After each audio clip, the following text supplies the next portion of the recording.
శ్రీ శ్రీ విజయదుర్గాదేవి ఆలయం నిర్మించి 23 సంవత్సరాలు పూర్తయింది. 23 సంవత్సరాల నుంచి ప్రతి కార్యక్రమం కూడా దిగ్విజయంగా జరుగుతూ ఉంటుంది. ఇక్కడ ఇంతవరకు ఎటువంటి ఇన్స్ట్రక్షన్స్ లేకుండా, ఎటువంటి ఇబ్బందులు లేకుండా, ఎటువంటి అవకాశం లేకుండా చక్కగా నిర్వహించడం జరుగుతూ వచ్చింది. అదేవిధంగా ఈ ఇయర్ కూడాను ఈ కార్యక్రమాన్ని దిగ్విజయంగా జరుగుతుంచడానికి అన్ని ఏర్పాటు చేయడం జరిగింది. ఈ కార్యక్రమం ఇప్పుడు రేపు 3వ తారీఖు స్టార్ట్ అయ్యి 12వ తారీఖు సమాప్తం అవుతుంది. గ్రామస్థంతో క్లోజ్ అవుతుంది. ప్రతినిత్యము అమ్మవారికి ఉదయం పాలాభిషేకము అన్ని మామూలుగా అభిషేక కార్యక్రమాలన్నీ కూడా ఉదయం 5 గంటల నుంచి స్టార్ట్ అవుతాయి.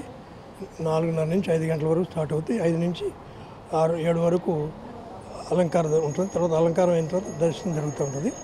ఈ గుళ్ళో విశేషం ఏంటంటే సూర్యుడు ఉత్తరాయణ నుంచి దక్షిణానికి వెళ్ళేటప్పుడు, దక్షిణానికి నుంచి ఉత్తరానికి వెళ్ళేటప్పుడు అమ్మవారు పాదాల నుంచి శిరస్సు నుంచి పాదాలకు వెళ్ళి వెనక్కి వెళ్ళిపోతాడు. అది ఒక విశేషమైన ఈ టెంపుల్లో విశేషం. రెండవది పూజా కార్యక్రమాల్లో ప్రతి ఉత్సవానికి ఇక్కడ చాలా చక్కగా ఆధ్యాత్మిక పద్ధతిలో నిర్వహించడం జరుగుతూ ఉంటుంది. అదేవిధంగా 12 రోజులు హోమ కార్యక్రమాల్లో అన్ని హోమాలు చక్కగా నిర్వహించడం జరుగుతూ ఉంది. ప్రతి పౌర్ణానికి హోమ కార్యక్రమం జరుగుతూ ఉంటుంది. ప్రతి పౌర్ణం ఊరేగింపు లోపల, ఆలయం లోపల ఊరేగింపు జరుగుతూ ఉంటుంది. అదేవిధంగా ప్రతి శుక్రవారం, ప్రతి మంగళవారం అమ్మవారికి అభిషేక కార్యక్రమం జరుగుతూ ఉంటుంది. ప్రతి మంగళవారం రావుకాల పూజ కార్యక్రమం జరుగుతూ ఉంటుంది. అదేవిధంగా ప్రతి పౌర్ణమి రోజున నవకలశ తప్పనమని చెప్పి ప్రత్యేకంగా చేయడం జరుగుతూ ఉంటుంది. ఆ రోజు ప్రతి పౌర్ణానికి హోమ కార్యక్రమాలు కూడా జరుగుతూ ఉంటాయి అన్నమాట. ఈ ఆలయంలో ప్రత్యేకంగా జరిగిందంటే భక్తులు కోరుకున్న కోరికలు తీరుతాయని, వారు అనుకునేవి జరుగుతాయని చెప్పి భక్తుల ప్రగాఢ విశ్వాసం. దాంతో ఇది మన జిల్లానే కాకుండా ఈ చుట్టుపక్కలంతా కూడా వ్యాపించింది, చాలా ప్రసిద్ధి చెందింది. ప్రతి ఒక్క భక్తుడు ఇక్కడ నమ్మకంతో వచ్చి వాళ్ళ నమ్మకాన్ని పూర్తి చేసుకొని పోతారని చెప్పి ఒక భక్తుల అభిప్రాయం. అంటే ఇక్కడ చిన్నజీయర్ స్వామి కూడా వచ్చారంట. చిన్నజీయర్ స్వామి వచ్చాడు. ఆయన జయేంద్ర సరస్వతి స్వామి చచ్చిపోయాడు, ఆయన వచ్చిపోయాడు ఇక్కడికి. అదేవిధంగా మన గణపతి సత్యనారాయణ స్వామి గారు వచ్చిపోయాడు, హంపి స్వామి గారు వచ్చారు. ఆల్ పీఠాధిపతులందరూ ఇక్కడికి వచ్చారు. ఈ ఆలయంలో ప్రత్యేకించి సుమంగళి పూజ కానీ ప్రతి సుమంగళి పూజ శుక్రవారం రోజు చేస్తారు. ప్రతి మొత్తైదు దాదాపు ఒక 60-70 మంది ప్రతినిత్యం శుక్రవారం వచ్చి ఆ కార్యక్రమం జయప్రదం చేసుకుంటారు. సుమంగళిగా ఉండాలని చెప్పి అభిప్రాయంతో ఆ పూజ కార్యక్రమం నిర్వహిస్తారు. ఈ రావకాల పూజ అనేది వాళ్ళు కోరుకున్న కోరికలు నిర్వహించాలని చెప్పి ఉద్యోగము, మ్యారేజీ అటువంటి వాళ్ళ ఇంపార్టెంట్ కోరికలను కోరుకొని 9 వారాలు పూర్తి చేస్తారు. ఆ 9 వారాలు అనుకున్న పని పూర్తి అయిపోతుంది. తర్వాత అమ్మవారి బట్టలు పెట్టేసి వెళ్ళిపోతారు. ఓం శ్రీ విజయదుర్గాదేవి నమః. కడప నగరంలో వెలిసిన శ్రీ శ్రీ శ్రీ విజయదుర్గాదేవి ఆలయంలో మీరు చూస్తే ఇక్కడ చాలా ఉత్సవాలు జరుగుతూ ఉంటాయి. సో ప్రధానంగా ఈ ఆలయం ఎందుకు కట్టవలసి వచ్చిందంటే, విజయవాడలో అమ్మవారిని దర్శనం చేసుకొని రావాలంటే చాలా అపసోహలు పడుతున్నారు జనాలు, చాలా కష్టాలు కూడా ఉన్నాయి వాళ్ళకి. సో అటువంటి ఉద్దేశంతో మనం ఇక్కడ ఒక అమ్మవారి గుడి కట్టాలని చెప్పి అనుకున్నాం. సో అక్కడ అమ్మవారి కనకదుర్గ ఉంటే ఇక్కడ మనం విజయదుర్గగా అమ్మవారిని తీసుకొచ్చాం. ఈ విజయదుర్గాదేవి అవతారాలు చాలా విశేషమైనది. ఈమె పూజాప్రియ, పూజలు చేయకుంటే అమ్మవారు నిలబడదు. మనకి దీనికి నిదర్శనం ఏంటంటే, పోండా అనే గ్రామం ఉంది మనకి గోవాలో. అక్కడ మొట్టమొదటి విజయదుర్గాదేవి టెంపుల్ కట్టడం జరిగింది. దాదాపు 400 సంవత్సరాలు ఆ గుడి మూతవేసి పడింది. ఈ మధ్యకాలంలోనే 50 సంవత్సరాల నుంచి గుడి తీసి ఆమె విషయం తెలుసుకున్న తర్వాత అందరూ ఆగమ శాస్త్రం ప్రకారం ఏమేమి పూజలు చేయాలని చెప్పడం వల్ల ఇప్పుడు అది జరుగుతోంది. రెండోది కాశ్మీర్లో ఉంది. 8 నెలలు అక్కడ అమ్మవారి దర్శనం ఇస్తారు. 4 నెలలు పూర్తిగా మంచుతో కప్పబడిపోతుంది. సో ఆ సమయంలో అఖండ దీపం పెట్టేసి వచ్చేదలకి తిరిగి పెరుగుతూ ఉంటుంది. ఈ కడపకు వచ్చేస్తే శ్రీ శ్రీ శ్రీ విజయదుర్గాదేవి ఆలయంలో ఉత్సవాల గురించి చెప్పుకోవాలి. చాలామంది విజయదుర్గ అంటే అది ఇక్కడ తట్టుకోవాలంటే కష్టము, మీతో కాదని చెప్పారు. విజయదుర్గకి శాంతదుర్గకు ఉన్నది చిన్న వ్యత్యాసం చెప్తానండి. విజయదుర్గ అనేది ఏంటంటే, అమ్మవారు మహిషాసుర మర్దనం తర్వాత చాలా విజయగర్వంతో, రౌద్రంతో కూర్చొని ఉంటారు. ఆ సమయంలో దేవతలందరూ పోయి ఆమె మా శక్తులు మాకు వెనక్కి ఇచ్చేయమ్మా, నీకు అవసరం ఉన్నప్పుడు మళ్ళా ఇస్తామని చెప్పడం ద్వారా ఆ సమయంలో విజయదుర్గ అందరికీ విజయదరహాసంతో వాళ్ళకి వరాలు ఇస్తూ వెళ్ళిపోతుందన్నమాట. ఆ వరాలన్నీ ఇచ్చిన తర్వాత అమ్మవారు శాంతదుర్గగా అయిపోతారు. సో మనం చూస్తే ఇప్పుడు ఈ విజయదుర్గ, శాంతదుర్గ 2 ఆలయాలు కూడా మనకు గోవాలో ఉండడం జరిగింది. అలాగే తీసుకుంటే ఇక్కడ మనకి ప్రతి మాఘమాసంలో ఆలయ వార్షికోత్సవాలు జరుగుతాయి, బ్రహ్మోత్సవాలు జరుగుతాయి ఇక్కడ. సో 2002లో ఈ ఆలయం స్థాపించడం జరిగింది. ఇప్పటికి 22 సంవత్సరాలు పూర్తి చేసుకుని 23 సంవత్సరంలోకి అమ్మవారు వచ్చేశారు. ఆ తర్వాత మనం ఇక్కడ సకాలంలో వర్షాలు పడి సమృద్ధిగా పంటలు పండాలన్న ఉద్దేశంతో ఇక్కడ మనం వేరే విశేష యాగం కూడా చేస్తాము. అది ఆషాఢ పౌర్ణమి రోజు జరుగుతుంది. మొత్తం పుణ్యనదుల నుంచి గంగా, కావేరి, గోదావరి, కృష్ణ ఇట్లా మొత్తం పుణ్యనదుల నుంచి నీళ్లు తెప్పించి అవన్నీ కలిపి అమ్మవారి కలశ స్థాపన చేసి 108 కలశాలు మనం స్థాపన చేసిన తర్వాత అమ్మవారికి ఆ కలశాలతో అభిషేకం చేసిన తర్వాత ఉత్సవాలు జరుగుతాయి ఆషాఢ పౌర్ణమి రోజున. అలాగే వసంత నవరాత్రులు అని చెప్పి ఉగాది నుంచి శ్రీరామనవమి వరకు వసంతోత్సవాలు ఇక్కడ జరుగుతాయి. ఈ వసంతోత్సవాలు ఏందనగా ఇక్కడ ఈ 9 రోజులు అమ్మవారికి చతుషష్ఠి ఉపచార పూజను చేస్తారు. అంటే 64 కళలతో అమ్మవారు ఉండే విధంగా ఈ 64 కళలతో పూజ చేస్తారు. అందుకే దాన్ని చతుషష్ఠి ఉపచార పూజ అంటారు. ఆ తర్వాత ప్రతి అమావాస్య ముందు వచ్చే చతుర్దశి రోజు కూడా ఈ చతుషష్ఠి ఉపచార పూజ జరుగుతూ ఉంది. అది విశేషమైన పూజ. మామూలుగా షోడశ పూజ అంటారు. అంటే 16 ఉపచర్యలతో మామూలుగా ప్రతి ఆలయంలో చేస్తారు. ఈ చతుషష్ఠి అంటే 64 ఉపచారాలు ఉంటాయి అమ్మవారికి. ఈ 64 ఉపచారాలు చేస్తూ అమ్మవారిని ప్రీతిపాత్రులు చేస్తాం మేము. మరుసటి రోజు అమావాస్యకి వెళ్ళబట్టి అమ్మ శక్తివంతంగా ఉంటారు. ఆఖరిది దసరా మహోత్సవాలు. సో ఒకప్పుడు దసరా ఉత్సవాల కోసం చాలా దూరం పోయి చూసి వచ్చేవాళ్ళు. కొందరు ప్రొద్దుటూరు పోయేవాళ్ళు, కొందరు ఇంకా ఎక్కడికి కర్నూలు పోయేవాళ్ళు. ఇప్పుడు అక్కడి నుంచి కడపకు వచ్చి ఈ విజయదుర్గ ఉత్సవాలు చెప్పి చూస్తున్నారు. ఆ రోజు ఈ 9 రోజులు అమ్మవారు నవదుర్గ రూపాల్లో ఉంటారు. ప్రథమం శైలపుత్రేతి, ద్వితీయం బ్రహ్మచారిణి, తృతీయం చంద్రగంటేతి, కూష్మాండేతి చతుర్థకం, పంచమం స్కందమాత్రేతి, షష్టం కాత్యాయని తదా, సప్తమం కాళరాత్రితి, మహాగౌరితి చాష్టమం, నవం సిద్ధిదా ప్రోక్త నవదుర్గ ప్రకటితాః అన్న మంత్రం ప్రకారం నవదుర్గ రూపాల్లో అమ్మవారిని ఇక్కడ కొలవడం జరుగుతుంది.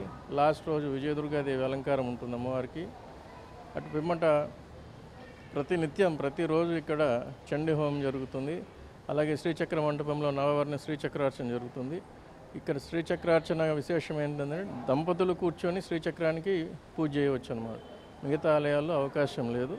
అక్కడ స్వాములు చేస్తారు, ఇక్కడ దంపతులతో చేయిస్తారు.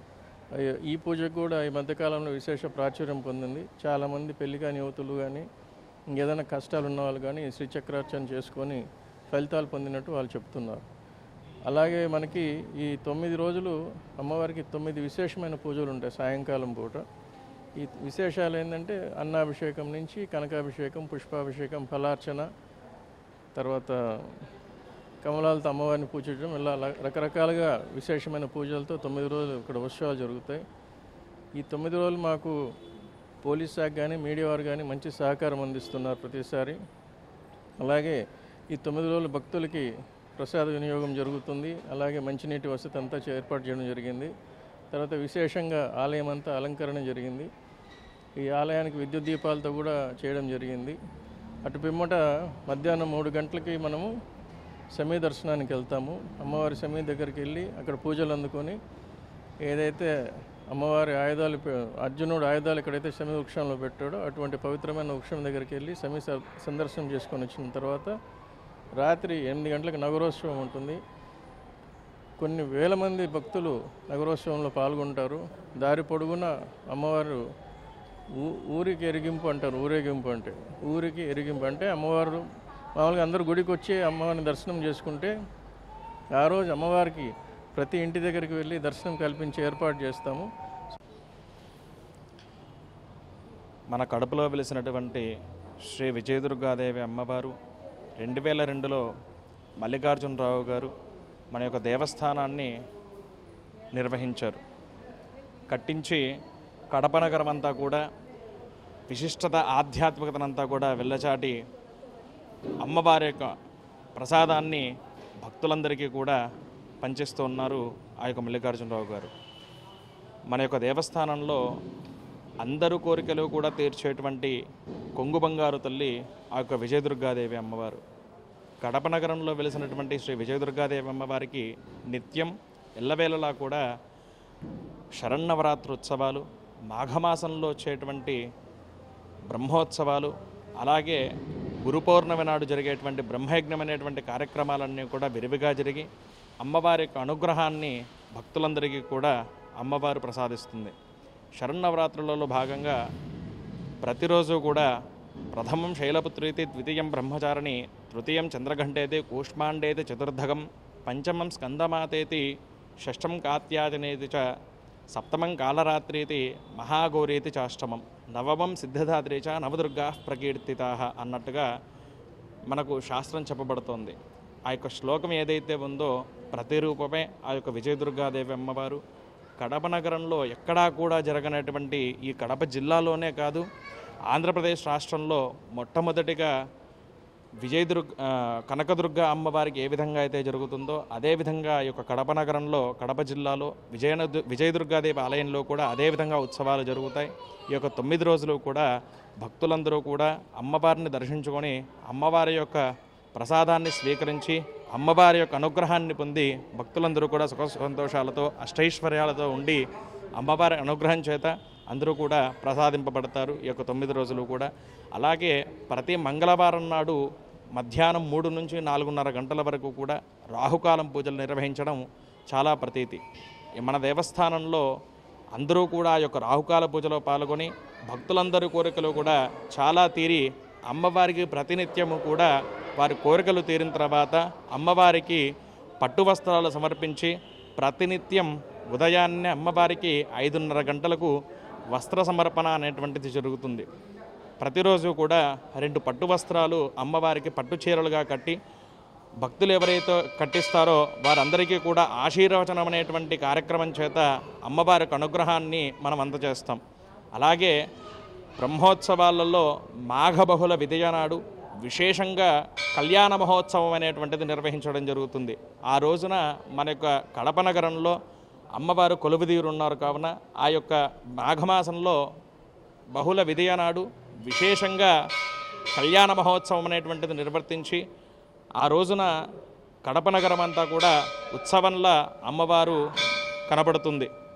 అలాగే ప్రతి శరన్నవరాత్రి ఉత్సవాలలో కూడా విజయదశమి నాడు రాత్రికి గ్రామోత్సవం అనేటువంటి పేరు చేత అమ్మవారు కడప నగరం అంతా కూడా ఊరేగించి అమ్మవారి యొక్క ప్రసాదాన్ని భక్తులందరికీ కూడా అనుగ్రహిస్తారు మన దేవస్థానం వారు. కాబట్టి ఈ యొక్క శరన్నవరాత్రుల అమ్మవారి అర్చనలో కానీ అలాగే జరిగేటువంటి పూజలలో కానీ పాల్గొని అమ్మవారికి అనుగ్రహాన్ని పొందవలసిందిగా మరీ మనవి చేస్తూ ఉన్నాం. ప్రతినిత్యం ఈ యొక్క శరన్నవరాత్రులలో భాగంగా ఉదయం 4:30 గంటలకు అభిషేకం నిర్వహించబడుతుంది. విశేషంగా అమ్మవారికి పంచామృతాలతో అలాగే పసుపు కుంకుమ విభూతి కనకాభిషేకం కూడా నిర్వర్తించడం జరుగుతుంది. కావున భక్తులందరూ కూడా ఆ అభిషేకాన్ని దర్శించి అమ్మవారి యొక్క అనుగ్రహాన్ని పొందగలరు. అలాగే ఉదయం 9:30 గంటలకు చండీ హోమం, అలాగే మన వెనక ఉన్నటువంటి శ్రీచక్ర మండపంలో అమ్మవారికి శ్రీచక్ర నవావరణ అర్చన జరుగుతుంది.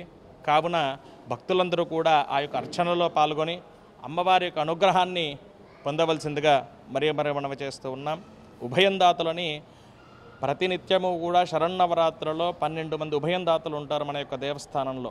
వాళ్ళందరూ కూడా ఆ యొక్క కార్యక్రమాలలో ఉదయం జరిగేటువంటి 4:30 నుంచి సాయంత్రం జరిగేటువంటి 10 గంటల వరకు కూడా కార్యక్రమాల్లో పాల్గొని ఉదయం చండీ హోమం, అలాగే శ్రీచక్ర నవావరణార్చన, సాయంత్రం విశేష పూజలన్నీ కూడా ఉంటాయి. అలాగే రాత్రి 8:30 గంటలకు గ్రామోత్సవం కూడా ఉంటుంది. కావున భక్తులందరూ కూడా ఈ యొక్క కార్యక్రమాల్లో పాల్గొని సేవలో పాల్గొని అమ్మవారికి అనుగ్రహాన్ని పొందవలసిందిగా మరీ మనవి చేస్తూ ఉన్నాం. శ్రీమాత్రే నమః.